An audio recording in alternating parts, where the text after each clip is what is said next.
Aujourd'hui, je te parle de la 8-6, c'est sans aucun doute la bière qui a la pire réputation. Dès que tu aperçois cette canette, tu penses automatiquement aux SDF, aux punk à chiens, aux étudiants fauchés, mais alors pourquoi est-ce qu'elle a cette réputation et est-ce qu'elle est vraiment si mauvaise que ça? C'est ce qu'on va voir aujourd'hui. L'histoire de la 8-6 en France, elle commence en 1992 avec Stan Mostermans. Il se fait embaucher par Svinkel Family Brewer, une grosse brasserie néerlandaise, pour s'attaquer au marché français. En France, à l'époque, le marché il est dominé par des bières légères. Et Stan, en visite au siège de la brasserie, découvre la 8-6, une bière beaucoup plus forte en alcool et surtout conditionnée dans des canettes de 50 centilitres. Pour le marché français, c'est du jamais vu. Et il se dit que ça vaut le coup d'essayer de la vendre en France. Donc en 1993, avec un budget marketing de 0€, il lance la 8-6. Pour la distribution, ils n'ont pas les moyens d'accéder aux grandes surfaces. Et ils passent donc par des grossistes qui alimentent les petites épiceries de quartier. La bière sort à un tarif ultra abordable et ça devient tout de suite un énorme banger pour tous les gens qui cherchent à s'exploser la tronche au moindre coût. Évidemment, l'image de marque qui se voulait initialement un petit peu premium est complètement saccagée parce que sans budget marketing, c'est la clientèle qui fait la promotion du produit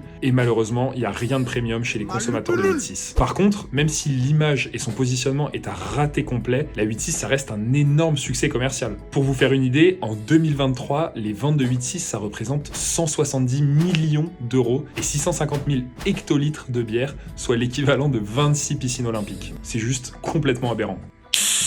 Bon, honnêtement, niveau goût, c'est vraiment pas dingue.